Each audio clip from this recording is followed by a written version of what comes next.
The show starts in 3, 2, 1, go. What is going on, CaneSport, and good morning to you all. It is Thursday, October 10th, and I would like to thank everyone for joining us on Good Morning CaneSport. I'm Izubee Charles, joined by Steven Wagner, and we'll be talking the Miami Hurricanes news of the day. But first off, if you missed last night's Lamar Thomas show, make sure to head to our YouTube and check that out. A lot of great moments with LT, myself, Gary, and a special guest as well, so you don't want to miss out on that. Also, this morning, we'll have your coverage from the ACC Media Day as men's Miami Hurricanes basketball coach Jim Larrañaga and the players talk. Kickoff or tip off to the season is less than a month away, so make sure to check out all the updates that we have on the site this morning. Steven, we had some huge news on Tuesday night. Flip misses here. It's not December, but Mario Cristobal and his staff are taking what they want from other classes. That was 2025 wide receiver Joshua Moore, who made the flip from the Florida Gators to the Miami Hurricanes. A bit of surprise to a lot of people, but a great addition to that 2025 class. Steven, Joshua Moore is a very quiet guy, but you had the chance to speak with him to get that inside scoop on that story.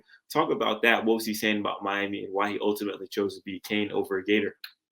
Yeah, well, first off, I mean, this was a flip that was months in the making. I mean, you can take this all the way back to before Josh Moore's official visit when Miami really started pushing after him very hard this spring.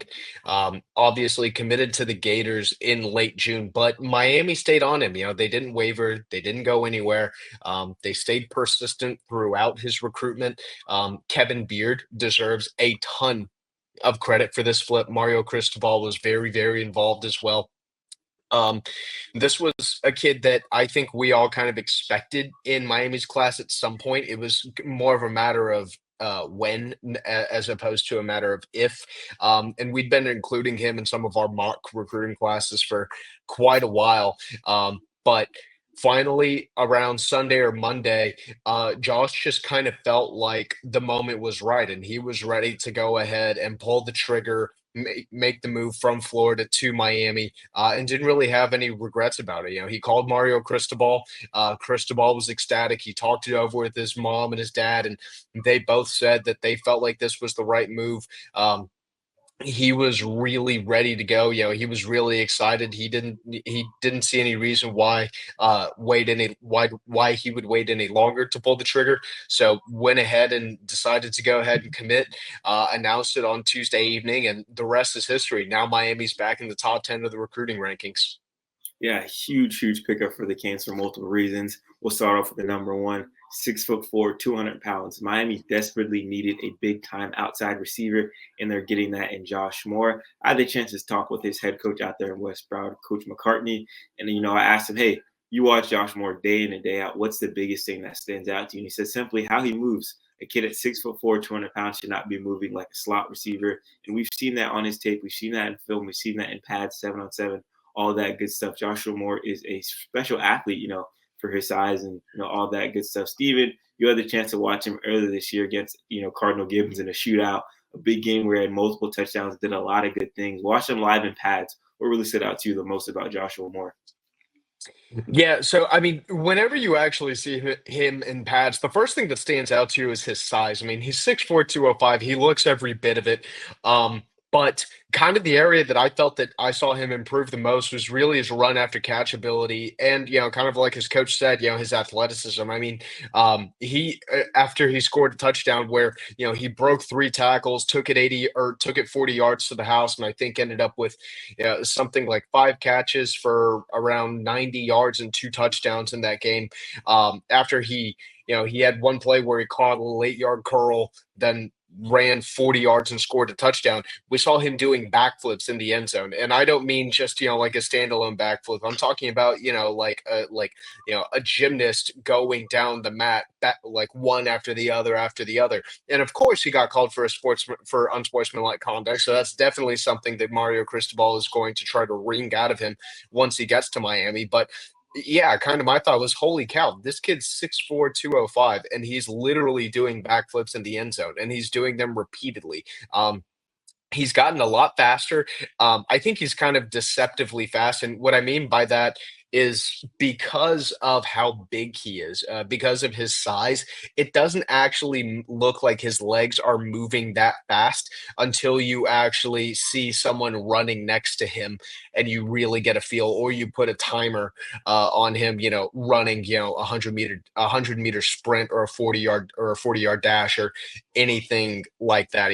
Kind of like Derrick Henry. How it doesn't really look like he's moving very fast whenever you watch him on TV, but then you see a really, really fast defensive back, running with him stride for stride, and then all of a sudden, it kind of hits you like, oh man, this kid really does have that speed. Um, I think his ceiling is really, really awesome. I don't think that he's anywhere near the surface of his true potential either. I think that this is a kid who, if everything clicks at Miami, once he kind of gets, some next level coaching and he's able to kind of, refine his skill set a little bit. I mean, this could definitely be an all conference player at the ACC level. Yeah, a ton of upside for a talented guy at South Florida that the Hurricanes really, really needed to keep home, and they did that. And I kind of want to go back to my conversation with this head coach at West Broward. One thing that I thought was really, really interesting was that he said Miami did not give up at all at Josh Moore. That is obvious, but how they did so, they did a full court press, not, trying to talk to him and get to know Josh Moore, but the head coach, the family, all the staff members, the offensive coordinator, the wide receiver coach. So Miami wanted to attack this from every single angle. And the coach said, hey, they did what they said they wanted to do. They said, hey, he's our number one guy. We're not going to stop until signing day. And we're going to get a guy. And hey, here we are Tuesday evening. He makes that commitment, flips to the Canes, and joins that top 10 class. We have a ton of coverage on Moore throughout the site. We have a coach's take inside the community. Like I said, that Steven did a great job with, and a ton of awesome quotes. Just want to read a few quotes that he said so you guys can, head over and read the full stories. One thing that I really like, he said he wanted to be a part of something special in Miami. I know, don't want to get ahead of myself and say, hey, the U's back and all that good stuff, but they're trending in the right direction. 6-0 at this moment right now, as we head into the bye week. And during the summer, he did say, hey, if Miami outdoes Florida on the field this year, things may get interesting in my recruitment. He said Pet hasn't hit paper, all that good stuff. Joshua Moore's a man of his word. Hurricanes are outdoing the Gators, and now he's a part of that Canes class. And he also said that Miami was a place that he felt that was somewhere he could go and thrive. He said, I could be developed not just as an NFL player, but as an NFL star as well. Steven, I know that people love to hear us talk about Joshua Moore, but you did a scout's take on him. Without giving too much away, just kind of talk about that story and what they're saying about Joshua Moore. Yeah, well, Josh Moore has been an on-3 outlier for the better part of this recruiting cycle for a reason, quite frankly. He's sick, like I keep on pointing out, he's 6'4", 205. His measurables are through the roof. He checks a ton of boxes, and he's really a prospect where the projection for him is freaking awesome. I mean, I'll put it this way: he's almost 100 spots higher in the on-3 industry or in the on 300 than he is in the on-3 industry ranking, which is kind of the weighted average of the four major recruiting databases. That's how highly on-3 scouting department has thought of him. I mean, I've had a chance to see him a few times in person. I think he has looked really, really good. But a couple of the really big reasons why on-3 has been so high on him is because of what they think he can become at the college level. I mean, ultimately, how a player performs is going to be how we're going to evaluate how right or wrong these recruiting rankings are. And this is a guy that Miami's on-3 is kind of banking on. Like, man, we really think he's going to have a serious chance to do something special. Whenever you look at just the raw tools that he has in his bag, he still needs to work on refining his route running a little bit, but his ability to high point the ball, the physicality that he plays with, his ability to kind of box out corners on these 50-50 balls. I mean, he's as good, I think, a jump ball receiver in this year's cycle. I think he high points the ball just as well, if not better, than anyone in this cycle. And man, whenever you consider the possibilities for him at a place like Miami that is starting to seriously improve its quarterback play, and obviously has improved its quarterback recruiting quite a bit in recent years. I think that his potential is going to be through the roof, and on-3 scouts think that too. Yeah, like I said, absolutely massive, massive get for the Hurricanes. Looking to secure another top 10 class for the third year under Mario Cristobal. And that addition to Josh Moore in that 2025 class has definitely helped their chances as Miami sent to that top 10 now with a lot of big time names on the board. And Steven, I kind of want to stick to that flip watch, flip talk, that, flip miss, whatever you may call it right now. I want to go out to the West Coast, though, with the USC Trojans. Not too many, major, major recruiting battles happening between the Canes, but we did see earlier this cycle the Miami Hurricanes flipped Drake Stubbs from the Trojans, and now they're working on two other USC commits. So Mario's dipping into that West Coast bag and taking it back to his Oregon days on the West Coast. Start off with 2025 four-star defensive lineman Hayden Lowe, who will be back in South Florida. He took an official visit with the Canes during the summer, committed to Trojans, and things cooled down a bit. But now Miami's amping things up. They're getting him back for the Florida State game. Steven, you caught up with Hayden. What's the latest on that? Yeah, there's absolutely a level of mutual interest there. We've known that Miami, had been interested for a while, but after talking with Hayden, I really do think that the interest is kind of going both ways. He wouldn't be wanting to come back to Miami for the Florida State game if he wasn't, really serious about his interest in in the Hurricanes as a program. And Miami wouldn't be going all the way out to California to check up on him at his school if they didn't feel like they had a very legitimate shot to try to flip him in this cycle. Now, that being said, right now, I definitely do still think that USC is the leader. He's going to pretty much every single USC home game. He's going to be back at USC this weekend for their game against Penn State. I really, really do think that it could be hard to flip him. But the fact that these conversations are happening and the fact that he's so willing to get back down to campus tells me, at the very least, that he's willing to continue having these conversations and that there's going to be some very, very basic chance that Miami is going to have with him. When that might happen, I'm not sure because he hasn't really marked a date on his calendar where he's going to want to shut it all down, but Miami's definitely going to have a chance. Yeah, as you mentioned, Coach Jason Taylor was out on the West Coast, seeing a handful of prospects, including Hayden Lowe. So, that's a telling sign in itself for the seriousness, and how much Miami values that guy as well. But I want to talk about, the second USC commit that I mentioned, Shamar Arno, defensive back, 2025 class. Like I said, originally from South Florida, but moved to Georgia when he was about 10 or 11, has a ton of family still down in the South Florida area. And Miami recently offered, I think, about 2 or 3 weeks ago, but they're moving fast with him. Coach Chevis Jackson was expected to be in Georgia sometime this week to go speak with him. And like I said about Jason Taylor, that's a telling sign in itself, sending a coach to go check in on a 2025 prospect committed elsewhere. Like Lowe, he will be back in South Florida for that Florida State game on October 26th, what's looking to be a massive, massive recruiting list. Right now, the Canes are trying to pack out that weekend. And you know why? Obviously, they're playing Florida State, a big-time rival where there's been a lot of recruiting battles in the past. Not so much this cycle, but still a major game with major implications on the recruiting trail. So, ton of flip targets, Steven. I know we talked about these two USC guys. Just off the top of your head, who are, one or two guys you're kind of monitoring in the next few months that Miami fans should, maybe pay attention to as well when it comes to flips? Man, I'm going to be keeping a pretty close eye on Tyler Williams, the receiver from Armwood, teammate of Gerard Pringle, teammate of Kellen Wiley, and an uncommitted kid who I think Miami is ultimately going to land the four-star linebacker.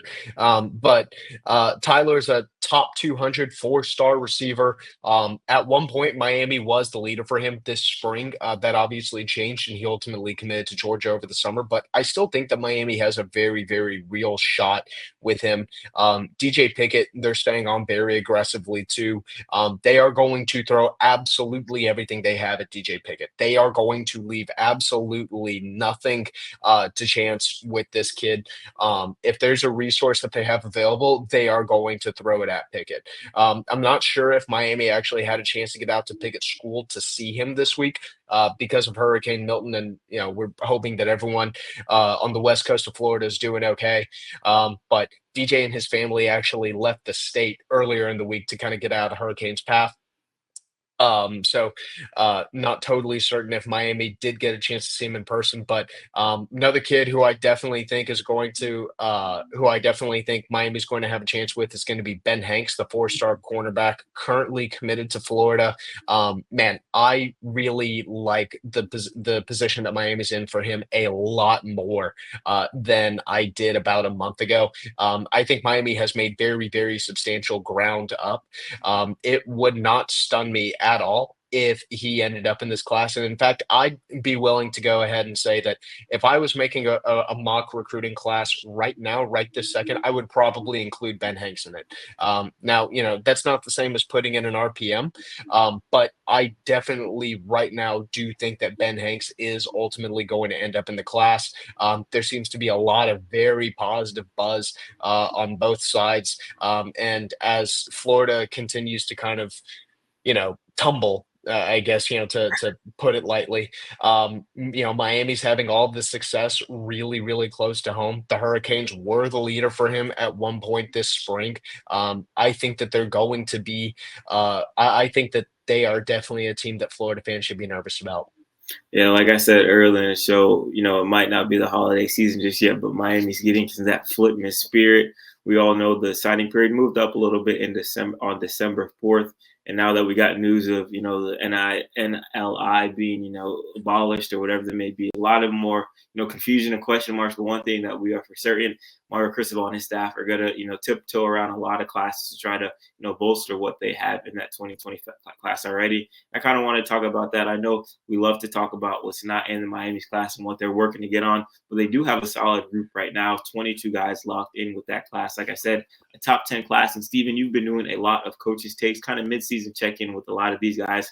And two that I want to highlight are in that defensive back class, which is kind of the strongest group of that Miami, 2025 class right now. You had the chance to really dive into the play of Chris Ewald out of Shamadon Madonna and Drake Stubbs out of Mandarin High School. This year, we both got eyes on both of those guys. I'll start with Drake Stubbs. Saw him play against IMG Academy. A little bit of kind of different circumstances, huge injury, that kind of left a lot of guys shell-shocked in the beginning of the game. And, Mandarin was missing a lot of players. But in that first half, I thought Drake Stubbs looked excellent, was kind of playing as a center fielder on the back end of that safety, controlling things whenever he needs to, come down to the line, make a big hit. He did that. And really showed why he's a top 100 prospect. And a lot of schools had him as a coveted recruit, fighting for his services, but Miami eventually won. And then Chris Ewald, like we all know, South Florida powerhouse, Shamadon Madonna, has played one of the toughest schedules in the country by far, and he's held his own against a lot of very, very good wide receivers. Steven, you spoke with both of their coaches. Just quick overview on how they're looking mid-season, halfway through the year.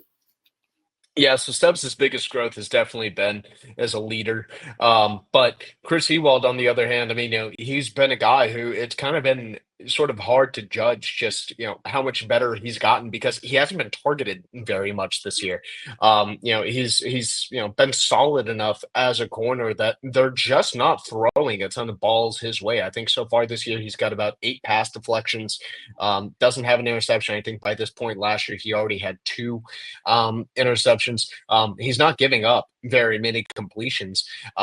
But at the same time, a lot of coaches, and a lot of, just kind of people in general kind of look to stats to really get a feel for how much better a player might have gotten.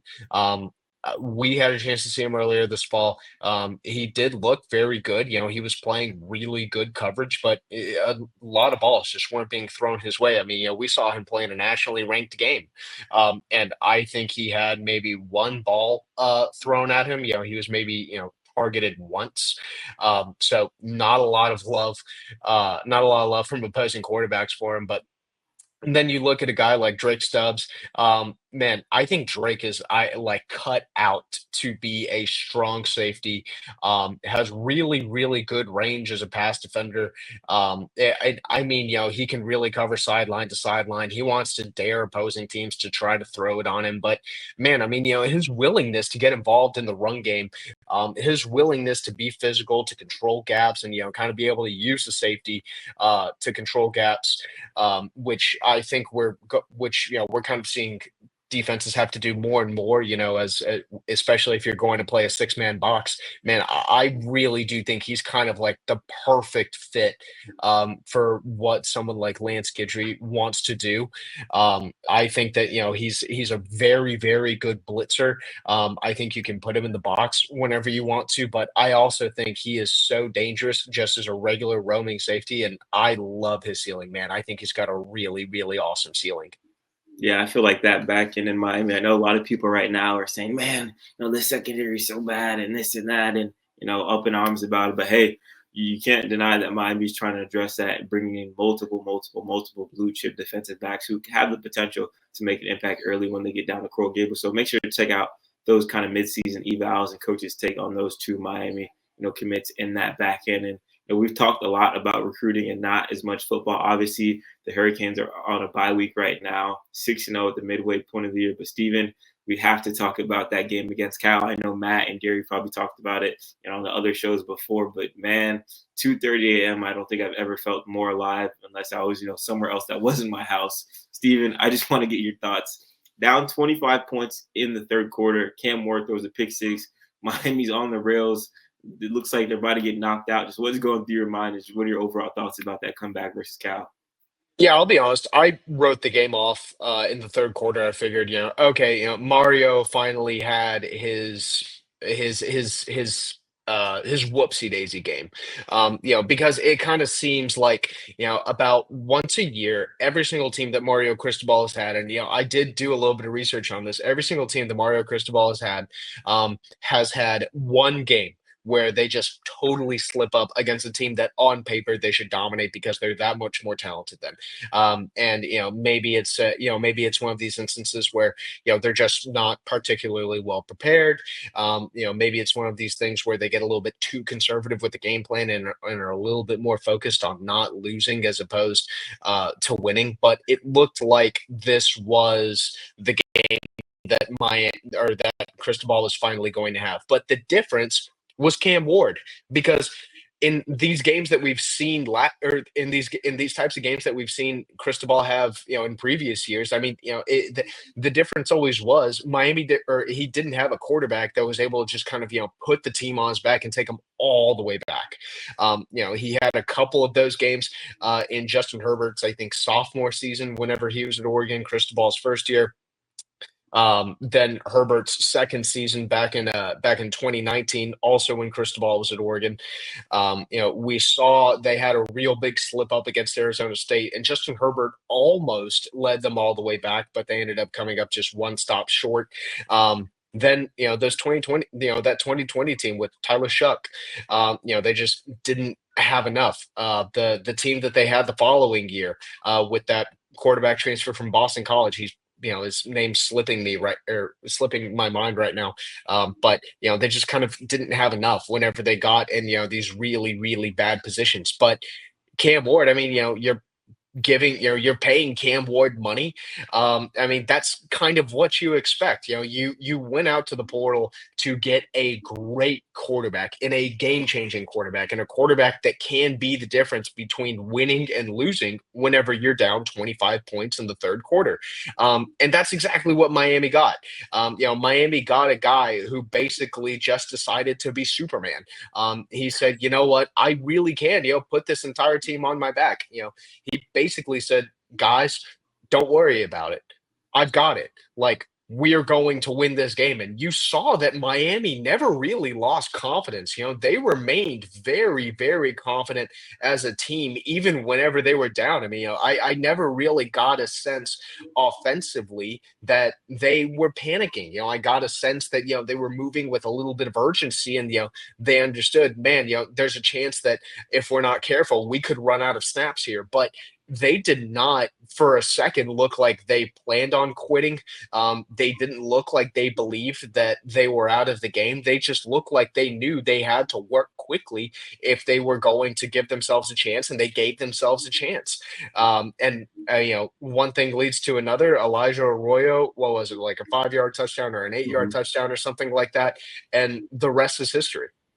Yeah, no, that game was probably, one of the most fun games I've watched, in a while. Not just saying that, because I have covered the Hurricanes, things like that, but coming back down 25, in the third quarter on the road in a hostile environment like that is something that you don't see very often. And kudos to the Canes. And like you mentioned, Cam Warren, turned into Superman, really put these guys on his back and was a driving force of that comeback. Obviously, the defense did a great job in the second half as well, only allowing 3 points. I know Cam Ward had the pick six, but Hurricanes defense did, their thing in that second half. So kudos to Gidry and those guys for making those adjustments.